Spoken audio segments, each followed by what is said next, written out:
माननीय मुख्यमंत्री जी द्वारा कोविड नियंत्रण के संबंध में और बेहतर कार्रवाई करने का निर्देश उन्होंने दिया है।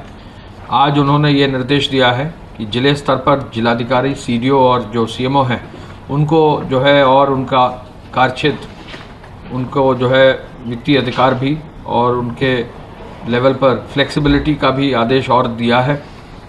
मुख्यमंत्री जी ने कहा है कि ये तीनों अधिकारी जिले स्तर की अपनी विस्तृत जिले की अनुसार कार्य योजना तैयार करें और स्वतः उनको छूट रहेगी कि वो अपने जिले स्तर पर जो जो गैप्स हैं उसको जो है वो फिल कर सकें और उनको इसके लिए वित्तीय अधिकार भी पर्याप्त दे दिए जाएंगे। अगर उनको एम्बुलेंस चाहिए तो एम्बुलेंस की खरीद हो जाए, दवाएं चाहिए दवा खरीद लें, अगर किसी अस्पताल में पेमेंट करना है वहाँ कर लें, अगर उनको लैब टेक्नीशियंस एम्प्लॉय करना है तो लैब टेक्नीशियंस अतिरिक्त रख लें। तो ये फ्लेक्सिबिलिटी जो है जिले स्तर पर और बढ़ा दी गई है और उसके लिए डीएम, सीडीओ और सीएमओ की कमेटी बनाई गई है। मुख्यमंत्री जी ने वरिष्ठ प्रशासनिक अधिकारियों को गौतम बुद्ध नगर, बुलंदशहर एक दल को, हापुड़, गाजियाबाद, मेरठ, मुजफ्फरनगर और शामली, सहारनपुर एक दल को, अलग अलग दल को फिर से जो है भेजने का निर्देश दिया है। अभी हाल में चीफ सेक्रेटरी साहब, उनके साथ जो है हेल्थ सेक्रेटरी, आईडीसी साहब, उनके साथ जो है मेडिकल एजुकेशन के सेक्रेटरी, इसके अलावा जो है पंचायती राज के अपर मुख्य सचिव, उनके साथ भी सभी अधिकारी फील्ड में गए हैं। फील्ड में जाने का फर्क पड़ा है और जिले स्तर पर कार्य में सुधार हुआ है। तो माननीय मुख्यमंत्री जी ने कहा है कि वरिष्ठ अधिकारी फील्ड में निरंतर रहेंगे और इसी क्रम में गौतम बुद्ध नगर, बुलंदशहर, हापुड़, गाजियाबाद, मेरठ, मुजफ्फरनगर, शामली और सहारनपुर की समीक्षा करने का भी उन्होंने निर्देश दिया है। आईडीसी साहब को उन्होंने आदेश दिया है कि स्वास्थ्य सचिव के साथ मुरादाबाद और बरेली मंडल का, और चिकित्सा शिक्षा सचिव और ग्राम विकास सचिव को अलीगढ़ और आगरा मंडल जाने का निर्देश दिया गया है। डोर टू डोर सर्वे और मेडिकल स्क्रीनिंग पर विशेष रूप से ध्यान देने के लिए आदेश दिया है। अब जो है लखनऊ में, शहर में भी काफ़ी जगह डोर टू डोर सर्वे हो रहा है और निरंतर जो है लगभग सर्वे करने के बाद लखनऊ में लगभग 13 से 14 लाख, 13,50,000 से अधिक जो है लोगों का, व्यक्तियों का जो है सर्वे अब तक कर लिया गया है। डोर टू डोर सर्वे के बाद तुरंत एंटीजन टेस्ट कराना और तुरंत टेस्टिंग के बाद जो पॉजिटिव है उनका जो है इलाज कराना, ये एक अच्छी और सफल प्रक्रिया रही है। प्रदेश में टेस्टिंग की व्यवस्था काफ़ी हद तक इम्प्रूव हो गई है और जैसा अभी एसीएस हेल्थ ने बताया कि 20 लाख से अधिक टेस्ट हो गए, 21 लाख से अधिक टेस्ट ज़्यादा हो गए हैं और हम तमिलनाडु राज्य से ही जो है टेस्टिंग में पीछे हैं। हमारी कोशिश होगी कि अगर हम एवरेज टेस्ट 90 से 1 लाख प्रतिदिन करेंगे तो हम जो है पूरे देश में प्रथम स्थान टेस्टिंग में भी आ जाएंगे। इस ओर भी विशेष रूप से कार्य किया जा रहा है। टेस्टिंग के लिए अगस्त महीने में कुछ नई आरटीपीसीआर लैब्स भी स्थापित हो जाएंगी। जो टेस्टिंग किट है एंटीजन का, उसकी संख्या में काफ़ी बढ़ोतरी की जा रही है और ये भी निर्देश दिए गए हैं कि टेस्टिंग किट रीजनल लेवल पर जो है प्रोवाइड फॉर कर दिया जाए, जिससे हर जिले में टेस्टिंग किट समुचित मात्रा में समय पर उपलब्ध हो जाए। स्वास्थ्य विभाग इस ओर पूरी कार्रवाई सुनिश्चित कर रहा है। मेडिकल स्क्रीनिंग के साथ साथ टीम्स को मास्क देना, उनकी जो है ग्लव्स और सैनिटाइजर उपलब्ध कराना, ये भी निर्देश दिया गया है। और ये भी निर्देश दिया है कि एम्बुलेंस सेवाओं को और सक्रिय किया जाए। नई एम्बुलेंस क्रय करने की भी कार्रवाई की जा रही है। एएलएस एम्बुलेंस भी नई क्रय करने की कार्रवाई अब स्वीकृति दे दी गई है, तो इस पर भी विशेष बल दिया गया है। टेलीमेडिसिन की सुविधा में भी हम पूरे देश में टेलीमेडिसिन में भी अब तक जो है कंसल्टेशन दिया गया है, लगभग 10,000 से अधिक कंसल्टेशन हमारे ऐप पर आ चुका है। ई संजीवनी पर, ई संजीवनी ऐप पर और भी लोग आए, टेलीमेडिसिन के माध्यम से अपना जो है हेल्थ के बारे में जानकारी कर सकें। कोई अगर बिंदु है पूछना चाहें, डॉक्टर्स की राय ले सकते हैं। टेलीमेडिसिन के अलावा जो है ओपीडी सेवा का भी व्यापक प्रचार किया जा रहा है और जो ऑपरेशंस नॉन कोविड अस्पताल में हो रहे हैं, मेजर और माइनर, पिछले साल जितने ऑपरेशन इस समय हो रहे हैं लगभग उसके आसपास ही संख्या अब बढ़कर अचीव हो रही है। तो ऐसे में कोविड के समय में भी अस्पतालों में जो ऑपरेशंस की व्यवस्था है उसको और मजबूती से आगे बढ़ाया जा रहा है। टेस्टिंग जरूर की जा रही है जिसमें थोड़ा सा समय लगता है, लेकिन उसको भी जल्दी से जल्दी कार्य सुनिश्चित करके आगे बढ़ाया जा रहा है। इसके साथ साथ प्रवर्तन ड्यूटी में लगे पुलिसकर्मियों को भी मास्क और ग्लव्स देने के निर्देश दिए गए हैं। पुलिसकर्मी कहीं संक्रमित ना हो, कई कुछ जगह ये बिंदु आया है, इस पर विशेष ध्यान देने का निर्देश डीजीपी साहब को दिया गया है। विभिन्न गतिविधियों को सुचारू रूप से संचालित और मॉनिटरिंग करने के लिए integrated command and control centre हर जिले में बनाया गया है। जिन जिलों में इसकी व्यवस्था बहुत मजबूत नहीं हुई है, वहाँ वरिष्ठ अधिकारियों से उसको देखकर उसकी सक्रियता बढ़ाने और डीएम्स और सीडीओस को बहुत ही मजबूती से निर्देश दिया गया है कि वो इसको आगे बढ़ाएं। मुख्यमंत्री जी ने प्रधानमंत्री के पैकेज के अंतर्गत एमएसएमई सेक्टर में 15,000 करोड़ का ऋण प्रावधानित किया गया है। इस संबंध में उन्होंने निर्देश दिया है कि इस ऋण का सही रूप में उपयोग हो सके, इसको और आगे बढ़ाया जाए। जिला सेवा योजन कार्यालय में भी एक्टिव किया जाए, जिससे लोगों को इस पैकेज का लाभ भी मिल सके। आपदा में कोई जनहानि न हो, ऐसी तकनीक बनाई जाए जिससे लोगों को दिक्कत ना हो। इंटीग्रेटेड अर्ली वार्निंग सिस्टम का भी लॉन्च किया जाए। इंटीग्रेटेड अर्ली वार्निंग सिस्टम खराब मौसम और आकाशीय बिजली के बारे में भी भले से बता सकता है। इस पर प्रभावी ढंग से कार्रवाई करने का निर्देश दिया गया है।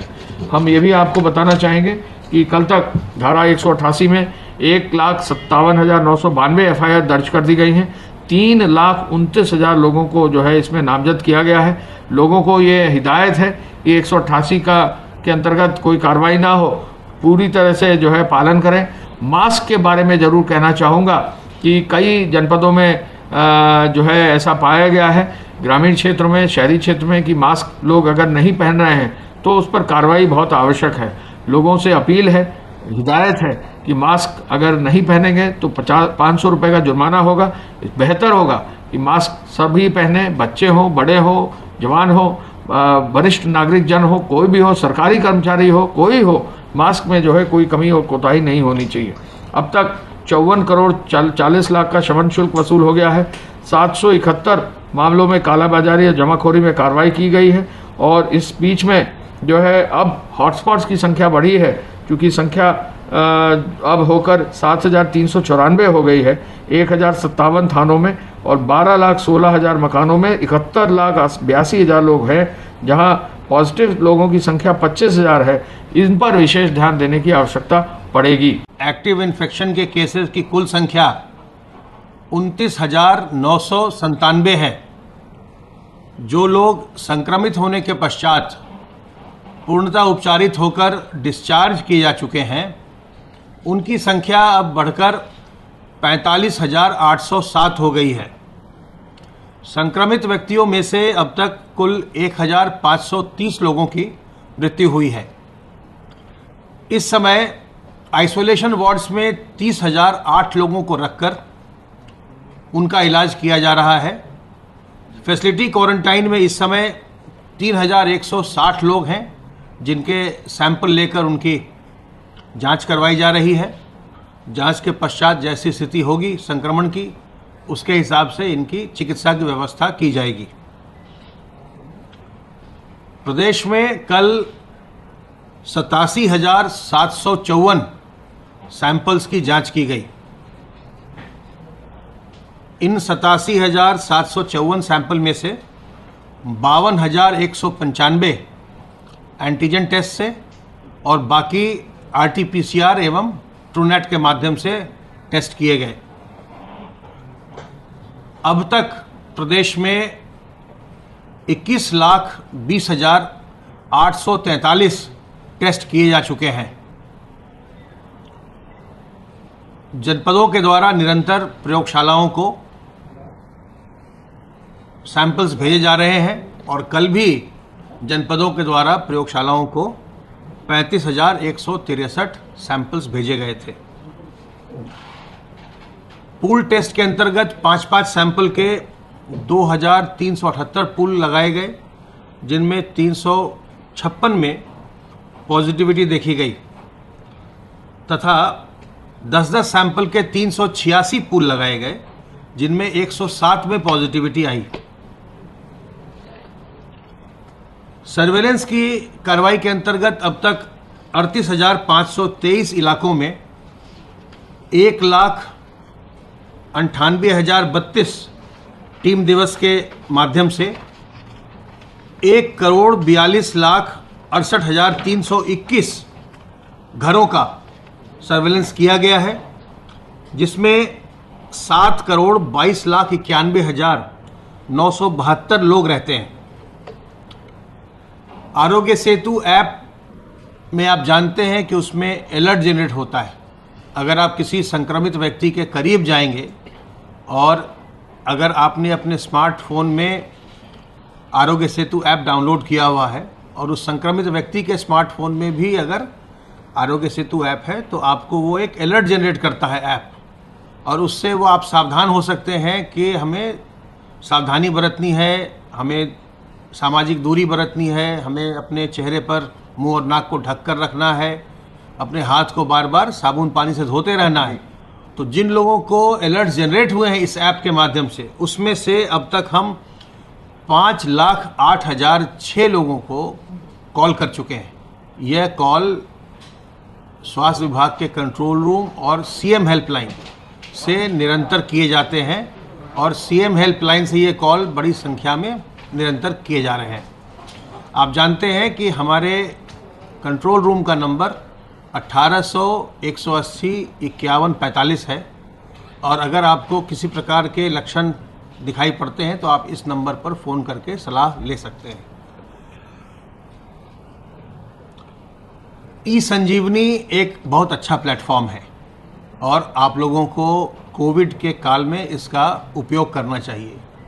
ई संजीवनी टेलीमेडिसिन का प्लेटफॉर्म है जो बिल्कुल निःशुल्क है, और आप जब अगर आपके पास स्मार्टफोन है या आपके पास कंप्यूटर है, इंटरनेट है, तो आप ई संजीवनी के पोर्टल पर जाएंगे और वहां जाने के बाद आपको अपना रजिस्ट्रेशन कराना पड़ता है। आप रजिस्ट्रेशन करा करके आपके फ़ोन पर एक SMS आता है, OTP आता है, उसे आप जब OTP को उसमें भर देते हैं पोर्टल पर, तो फिर आपका एक टोकन जनरेट होता है और फिर आप डॉक्टर से सलाह ले सकते हैं। जैसे आप अस्पताल जाकर के डॉक्टर से बातचीत करते हैं, वैसे ही आपको हमारे विशेषज्ञ डॉक्टर जो हैं ई संजीवनी के प्लेटफॉर्म पर आपको अपनी सलाह देते हैं और आपकी बातचीत होती है, वीडियो कॉलिंग हो जाती है। फिर बिल्कुल डॉक्टर साहब से आपकी बातचीत होती है, आप अपनी सारी बातें बताते हैं, वो आपकी सारी बातें सुनते हैं और फिर आपको वो प्रेस्क्रिप्शन भी देते हैं, और आप प्रेस्क्रिप्शन को आप डाउनलोड कर सकते हैं। उसके आधार पर आप दवाइयाँ बाज़ार से खरीद सकते हैं, आप दवाइयाँ हमारे सरकारी अस्पताल से भी आप उसके आधार पर ले सकते हैं अगर वो प्रेस्क्रिप्शन आपके पास है डॉक्टर साहब का। तो इस प्लेटफॉर्म का इस्तेमाल करिए। आपको जो छोटी मोटी बीमारियां हैं जिसमें आपको केवल सलाह लेनी है, इसके लिए आपको घर से निकलने की आवश्यकता नहीं होगी अगर आप ई संजीवनी के प्लेटफॉर्म का इस्तेमाल करते हैं। जो लोग संक्रमित हुए हैं उनमें से पुरुषों का प्रतिशत 70.49 है। 70.49% पुरुष संक्रमित हुए हैं और 29.51% महिलाएं संक्रमित हुई हैं। इसी प्रकार से जो उम्र का डिस्ट्रीब्यूशन है, एज डिस्ट्रीब्यूशन है, उसमें 0 से 20 साल के जो लोग हैं उनके संक्रमित होने का प्रतिशत 14.61% है। 20 से 40 साल वाले 49.38%, 41 से 60 वर्ष वाले 27.83% और 60 साल से ज़्यादा उम्र के लोग जो हैं वो 8.17% संक्रमित हुए हैं। इस संक्रामक बीमारी की न तो अभी कोई वैक्सीन है, न कोई कारगर दवा है जिससे कि आप बिल्कुल स्वस्थ होते हैं। इसका इलाज जो है वो लक्षणात्मक आधार पर होता है। तो इसलिए सबसे अच्छा तरीका है कि आप सावधान रहकर, सतर्क रहकर, बचाव के तरीकों को अपना करके इस संक्रमण से बचें। और संक्रमण से बचने के लिए अपने हाथ को साबुन पानी से निरंतर धोते रहना, अपने मुंह और नाक को सार्वजनिक स्थलों पर ढक कर रखना, मास्क से, दुपट्टे से, रुमाल से, गमछे से। और इसके अतिरिक्त जब भी हम सार्वजनिक स्थलों में जाएं तो सामाजिक दूरी बनाना, हम किसी दूसरे व्यक्ति से कम 2 गज की दूरी हम मेंटेन करें। ये 3 तरीके ऐसे हैं जिनसे कि आप संक्रमण से अपने आप को बचा सकते हैं। और चौथा जो उपाय है वो ये है कि आप अपने शरीर की प्रतिरोधक क्षमता को बढ़ाइए। काढ़ा का सेवन करिए, तुलसी, अदरक, काली मिर्च के काढ़े का सेवन करिए, गिलोय का रस पीजिए, गर्म पानी का सेवन करिए, नीम के पत्तियों का सेवन करिए, अजवाइन का अर्क पीजिए। इस तरह से आप अपने शरीर की प्रतिरक्षण क्षमता को बढ़ाइए, ताकि अगर कभी संक्रमण हो भी गया तो आपका शरीर उस संक्रमण से लड़ सके और आपको कोई भी नुकसान ना हो। तो जो लोग बड़े बुजुर्ग हैं या गर्भवती महिलाएं हैं, छोटे बच्चे हैं और पहले से किसी बीमारी से ग्रस्त हैं, उन्हें बहुत ज़्यादा अपने आप को संक्रमण से बचाना है, क्योंकि अधिकांश लोगों में जो जटिलताएं आती हैं वो ऐसे ही लोगों में देखी जाती हैं। तो अपने आप को सावधान रखकर बचाइए। और आपके घर में अगर कोई बुजुर्ग व्यक्ति हैं, आपके घर में कोई गर्भवती महिलाएं हैं, पहले से बीमार व्यक्ति हैं, उनसे घर में भी दूर रहिए। घर में भी उनसे आप 2 गज की दूरी बनाइए, ताकि उनको किसी प्रकार का संक्रमण न हो। हमेशा ये मानते हुए कि क्योंकि 80% लोगों में कोई लक्षण आते ही नहीं, इसलिए ये जानकारी करना बहुत मुश्किल है कि जब आप सार्वजनिक स्थल पर गए हैं तो जिस व्यक्ति से आप मिल रहे हैं वो संक्रमित है या नहीं है, ये जानकारी करना लगभग असंभव है। इसलिए ये मानते हुए कोई भी व्यक्ति संक्रमित हो सकता है, हमेशा 2 गज की दूरी बनाइए और अपने मुंह और नाक को ढक कर रखिए।